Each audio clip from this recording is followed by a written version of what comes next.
কাশ্মীর সীমান্তের আকাশে সম্প্রতি শুরু হয়েছিল এক রুদ্ধশ্বাস লড়াই। এই লড়াইয়ে ছিল দুই প্রতিপক্ষ ভারত ও পাকিস্তান।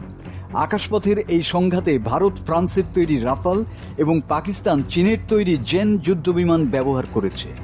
কিন্তু যুদ্ধের ফলাফল হতাশ করল ভারতকে। জনমনে তাদের উপস্থিতি যতটা গর্জন দিয়েছিল, বাস্তবে তা ছিল ততটাই নরম। ভারতের রাফাল তেমন দাপট দেখাতে না পারলেও পাকিস্তান জে-10 দিয়ে ভারতকে রীতিমতো নাকানি চুবানি খাইয়েছে।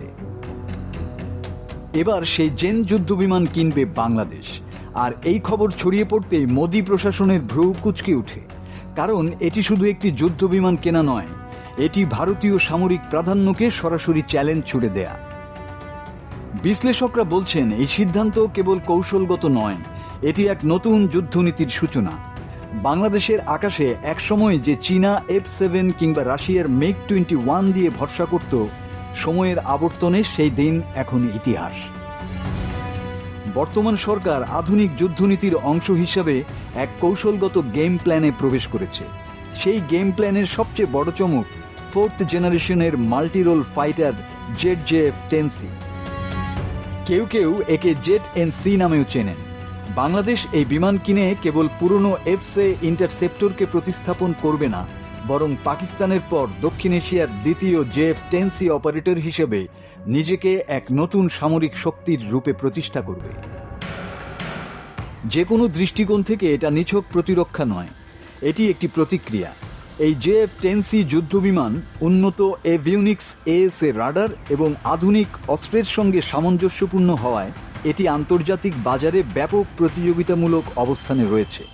সবচেয়ে বড় সুবিধা হচ্ছে চীন এই যুদ্ধবিমান দ্রুত উৎপাদন ও সরবরাহ করতে সক্ষম। পাকিস্তান এই JF-10C কয়েক মাস আগে হাতে পেয়েছে এবং ইতোমধ্যে যুদ্ধক্ষেত্রে সফলভাবে তা ব্যবহারও করেছে। বাংলাদেশের জন্য এটিও একটি প্রমাণিত উদাহরণ হয়ে দাঁড়িয়েছে। পশ্চিমা যুদ্ধবিমান কেনার ক্ষেত্রে রাজনৈতিক ও অর্থনৈতিক নানা সীমাবদ্ধতা রয়েছে বাংলাদেশের জন্য। অন্যদিকে রাশিয়া ইউক্রেন যুদ্ধে জড়িয়ে থাকায় সেখান থেকে যে কোনো সামরিক সরঞ্জাম সরবরাহ দেরিতে হচ্ছে। ফলে চীনের সঙ্গে দীর্ঘদিনের প্রতিরক্ষা সম্পর্ক এবং যুদ্ধবিমান পরিচালনার অভিজ্ঞতায় এই বিমান কেনাকে আরও যৌক্তিক করে তুলেছে। সরবরাহ এবং রক্ষণাবেক্ষণ দুটো দিকেই সুবিধা দিচ্ছে চীন। বাংলাদেশ বিমান বাহিনীর আধুনিকায়নে এই পদক্ষেপকে একটি মাইলফলক বলেই মনে করছেন সামরিক বিশ্লেষকরা। প্রশ্ন উঠছে, হঠাৎ কেন এই সামরিক তৎপরতা? বিশ্লেষকরা বলছেন, মিয়ানমার ও ভারতের সঙ্গে সাম্প্রতিক ভূ রাজনৈতিক উত্তেজনায় এই সিদ্ধান্তের নেপথ্যের মূল চালিকা শক্তি। বিশেষ করে রোহিঙ্গা সংকট এবং সীমান্তে মিয়ানমারের সামরিক তৎপরতা বাংলাদেশের কৌশলগত অবস্থান বদলাতে বাধ্য করেছে। সবকিছু মিলিয়ে এখন বাংলাদেশের বার্তা একটাই, তারা কেবল প্রতিরক্ষা নয়, প্রয়োজনে আক্রমণের জন্যও প্রস্তুত। এটি শুধু একটি সামরিক প্রস্তুতি নয়, এটি এক আঞ্চলিক বার্তা। বাংলাদেশ এখন নিজেকে দক্ষিণ এশিয়ার মিলিটারি পাওয়ার হিসেবে প্রতিষ্ঠিত করার পথে এগিয়ে চলেছে।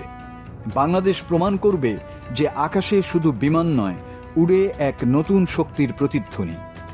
আর নরেন্দ্র মোদী, তার সামনে এখন প্রশ্নের পাহাড়।